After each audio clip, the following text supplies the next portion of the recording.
Yang berbahagia, Datuk Dira Abu Zahar mencatat sejarah selebriti pertama yang menang PRN Melaka baru-baru ini. Selepas ini, ada seorang lagi selebriti yang aku nak kongsi dengan korang.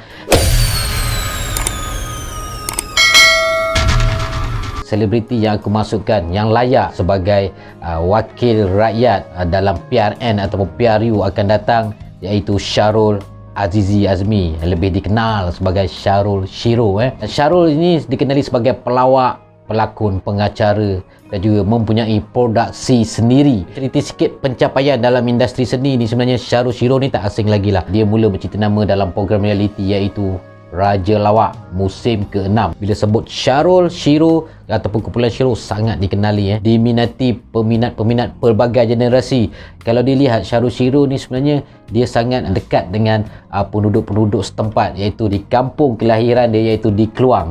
Dia sangat dekat dengan anak-anak muda di sana. Banyak program-program yang dianjurkan. Bermula saja dia keluar daripada Raja Lawak, dia dah kira banyak program. Salah satu contoh yang aku beritahu program-program yang dia adakan, program CSR, memungut bantuan-bantuan kepada yang memerlukan. Dan selepas menjuarai program Maharaja Lawak Mega juga, dia lagi aktif untuk mendekatkan diri dia dengan terutama orang-orang muda ni. Sebenarnya ada program-program yang dia laksanakan bersama pemuda-pemuda ataupun orang-orang muda di Keluang ni sebenarnya banyak. Kenapa aku katakan Syarul Shiro adalah individu yang layak dicalonkan sebagai wakil rakyat, iaitu kerana beliau mempunyai satu pemikiran yang baru ataupun pendekatan yang baru di dalam politik, menyulam perasaan orang-orang muda terutamanya, kerana negara kita memerlukan satu suntikan baru daripada idea-idea orang muda.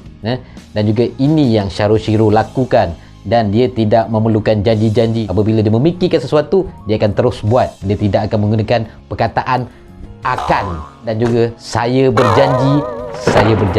Kata perkataan begini adalah pendekatan lama yang dimainkan, yang dilaungkan oleh orang-orang politik sebenarnya. Apa yang membuatkan Syarul Shiro ini ingin terbabit dalam politik di Malaysia ini, kerana background ataupun latar belakang keluarga dia juga sudah berada di dalam arena politik ni sebenarnya, sebagai pejuang parti politik di Malaysia ni. Syarul mempunyai jiwa yang sangat kuat dalam politik. Turning point ataupun permulaan Syarul Shiro ni terbabit sepenuh masa dalam arena politik ni sebenarnya adalah apabila kumpulan Shiro menjuarai Maharaja Lawak Mega 2018. Terus saja Syarul dan juga ajak Shiro ni membuat lawatan ziarah kepada mantan Perdana Menteri iaitu Yang Amat Berhormat Datuk Seri Najib Tun Razak. Dan Syarul Shiro ni juga berhubung rapat dengan pemimpin-pemimpin tertinggi dalam Parti Barisan Nasional ataupun Parti UMNO tu sendiri.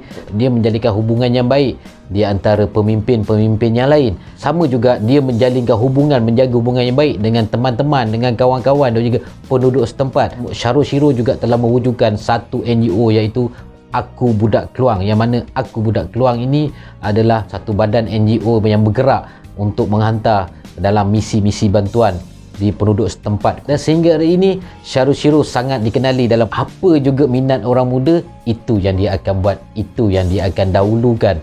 Dan juga bantuan-bantuan kemanusiaan, keperluan-keperluan, pembangunan ekonomi. Sepatutnya kerja-kerja yang dibuat oleh Syarul Shiro ni, kata pepatah, itu bukan kerja seorang pelawak. Kerja seorang pelawak adalah menghiburkan orang. Kerja-kerja memberi sumbangan, kerja-kerja membangunkan ekonomi setempat, kerja-kerja membuka ruang ekonomi kepada peniaga-peniaga di Keluang khususnya ni adalah kerja-kerja orang politik, kerja-kerja wakil rakyat. Tapi itu yang Syarul Shiro lakukan di Keluang ni sebenarnya. Kehadiran Syarul Shiro dalam parti politik ketika Barisan Nasional di alam kejatuhan, baru kalah dalam PRU yang ke-14. Dan saat itulah Syarul Shiro datang dalam keadaan dia berada di puncak dia sebagai artis. Dia tinggalkan puncak kejayaan dia tu, dia berada dalam satu parti politik yang sangat susah waktu tu. Itu aku respect kepada selebriti yang bernama Syarul Shiro. So pada aku, Syarul Shiro adalah calon yang sesuai, dia layak.